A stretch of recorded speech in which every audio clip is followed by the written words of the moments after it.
Bab 3590. Ini adalah penjara. Apakah ini masalah kabut darah? Setelah memberi makan Tracer Taois beberapa pil, tetapi ternyata tidak berhasil. Hati Erikin sedikit menjadi berat. Dia pertama kali mengikat Tracer Taois dan kemudian melihat kabut merah di sekitarnya.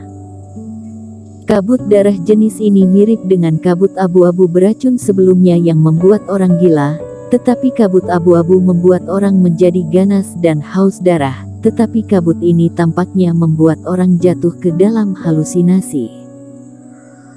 Aku baik-baik saja, aku tidak tahu apakah itu karena tubuh Raja Qin, atau taktik ilusi Master Abadi Rui, atau api Ekaristi Yandi untuk menahan roh jahat, atau karena beberapa alasan lainnya. Tapi yang pasti tempat ini memang agak tidak baik. Erikin sakit kepala.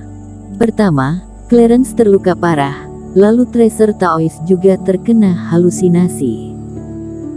Dia tidak terlalu memikirkan harta itu sekarang dan bagaimana cara mereka pergi adalah hal yang paling penting. Lagi pula, hanya ada 1 hari tersisa untuk bertemu dengan Vinola Su dan yang lainnya. Saat menyatukan Giok Baoshan, benda kecil ini masih gemetar dan kekuatannya tidak jauh berbeda dari sebelumnya. Ketika Giok Baoshan menyatu, roh binatang sakti terbang keluar darinya, tetapi tempatnya sekarang penuh dengan darah dan kejahatan. Dia benar-benar tidak tahu apa hubungan keduanya. Lautan darah pasti tidak boleh pergi. Pertama-tama berjalan di sepanjang daratan dan lihat ke dalamnya. Melirik lautan darah yang sangat jahat, Erikin melemparkan Tracer Taois ke dalam permata dan berjalan menuju kedalaman tanah. Tepat di area lautan darah, raungan terus terdengar.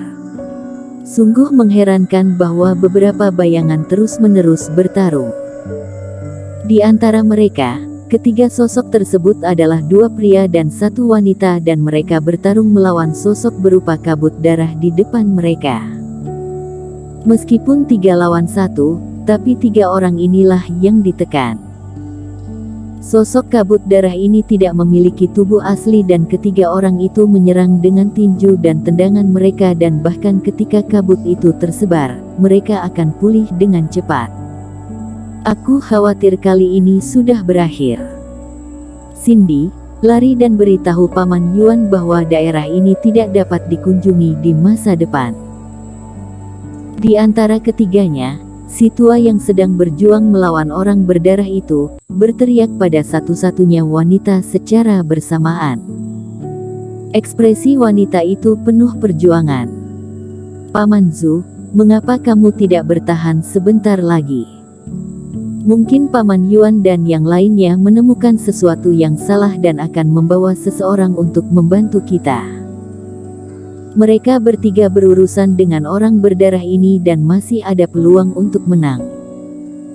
Jika dia pergi, 2 orang di depannya mungkin akan mati. Lokasi di sini terlalu jauh, mereka tidak akan tahu. Kamu cepat pergi, kita tidak bisa menghentikannya sebentar lagi. Si tua berteriak lagi ketika melihat wanita itu enggan. Cindy, cepatlah, jangan karena kita berdua, dia akan melukai lebih banyak orang. Pria itu tidak bisa menahan diri untuk tidak berteriak. Kalian harus bertahan, aku akan menemukan mereka dan kembali untuk menyelamatkan kalian. Cindy menahan air matanya dan berlari ke kejauhan. Tetapi dia tahu bahwa kali ini adalah pertemuan terakhir kedua belah pihak. Tapi di penjara di tempat asing ini seumur hidup, dia tidak punya cara lain untuk mengubah segalanya. Wush. Namun, ketika Cindy akhirnya melihat si tua dan lelaki itu, dia melihat sesuatu di kejauhan dan tiba-tiba ekspresi terkejut muncul di wajahnya. Paman Zhu, aku tidak usah pergi lagi. Seseorang telah datang untuk menyelamatkan kita. Cindy, ini sudah di waktu apa, kamu sadarlah. Ketika si tua mendengar ini, dia hampir mati karena marah. Belum lagi di mana mereka bertiga, Jika ada yang bisa mengetahuinya, di mana mata Cindy melihat, disitulah mereka ingin maju dan ada seseorang ke arah itu. Ini gawat, apakah Cindy menderita taktik ilusi? Ekspresi pria paruh baya itu berubah. Posisi seperti ini, jauh dari lautan darah, tidak mungkin kan? Si tua juga terkejut. Namun, dengan gangguan ini, bayangan orang berdarah sudah bergegas di depan mereka berdua dan kabut darah di lengan mengembun menjadi pisau, menebas ke arah si tua. Ini sudah berakhir. Pria itu menunjukkan keputusasaan. Si tua adalah yang terkuat di antara ketiganya. Jika si tua meninggal, keduanya tidak bisa melarikan diri lagi. Si tua juga terlihat putus asa dan kehilangan kesempatan untuk bertahan. Baang. Namun saat si tua itu menunggu ajalnya, tiba-tiba cahaya hitam terbang dari kejauhan. Plak. Dengan suara keras, cahaya hitam jatuh dan bayangan darah langsung terkoyak. Mati. Si tua terkejut. Cahaya hitam ini jelas merupakan cambuk, tetapi begitu cambuk itu jatuh, bayangan darah yang keras segera menghilang. Yang lebih mengejutkan ketiganya adalah cambuk itu dibungkus dengan cahaya Reiki yang tebal. Beraninya kamu menggunakan Reiki begitu boros di tempat seperti ini. Siapa? Setelah lolos dari maut, si tua juga melihat ke arah mana cahaya terbang dengan kaget. Entah itu cambuk aneh atau Reiki, jelas bukan orang yang mereka kenal. Di mata ketiganya, Erikin menyingkirkan cambuk iblis dan perlahan keluar dari kabut darah. Ini seorang kultivator dan itu adalah seorang kultivator biasa. Melihat Erikin, raut wajah bertiga berubah lagi. Namun tak lama kemudian, si tua menyimpan kembali emosinya dan menyerahkannya kepada Erikin. Terima kasih atas bantuan teman seiman. Pria itu dan Cindy juga segera memberi hormat. Apakah kalian bertiga baik-baik saja? Tidak apa-apa, tetapi jika bukan karena bantuan tepat waktu dari teman seiman, kita bertiga akan mati. Si tua berterima kasih lagi. Teman seiman baru sampai di pulau darah ini. Tanya si tua ragu-ragu. Memang, tapi apakah ini sebuah pulau? Erikin melihat sekeliling, tetapi dia tidak menyangka akan bertemu orang lain setelah berjalan beberapa saat dan mereka semua adalah kultivator fase penilaian. Ya, ada lautan darah yang tak terduga di sekitar. Ketika orang biasa masuk, mereka tak akan bisa keluar lagi. Si tua menghela napas. Teman seiman, apakah kamu juga ditangkap? Kamu tidak terlihat terluka, kata Cindy. Tidak, teman seiman, mengapa reikimu begitu penuh dan bagaimana caramu masuk?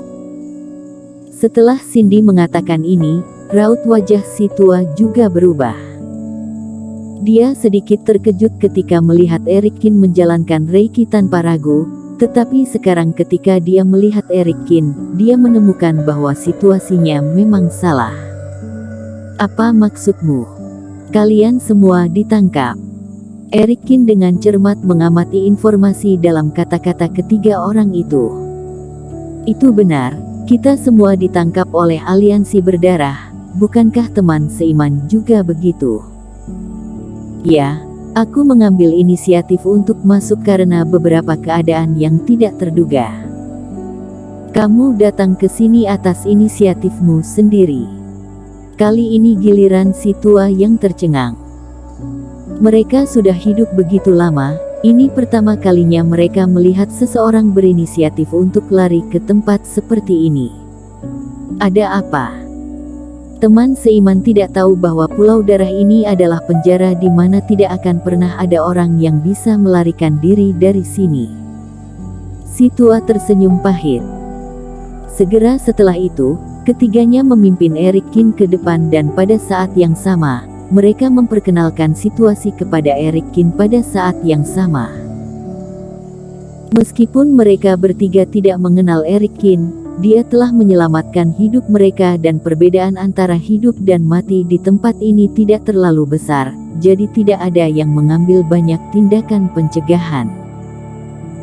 Kamu bilang disinilah aliansi berdarah memenjarakan kultivator dari panggung pertandingan itu. Setelah mendengar apa yang dikatakan ketiganya, Erikin juga terkejut. Di panggung berdarah, sering ada iblis monster yang didukung oleh aliansi darah, bahkan klan iblis dengan tingkat 2 kegagalan. Misalnya, panggung berdarah saat ini adalah yang paling terkenal, Raja Iblis Berlengan 1. Dia juga membunuh beberapa iblis monster ketika dia bertarung dalam pertarungan maut. Bersambung.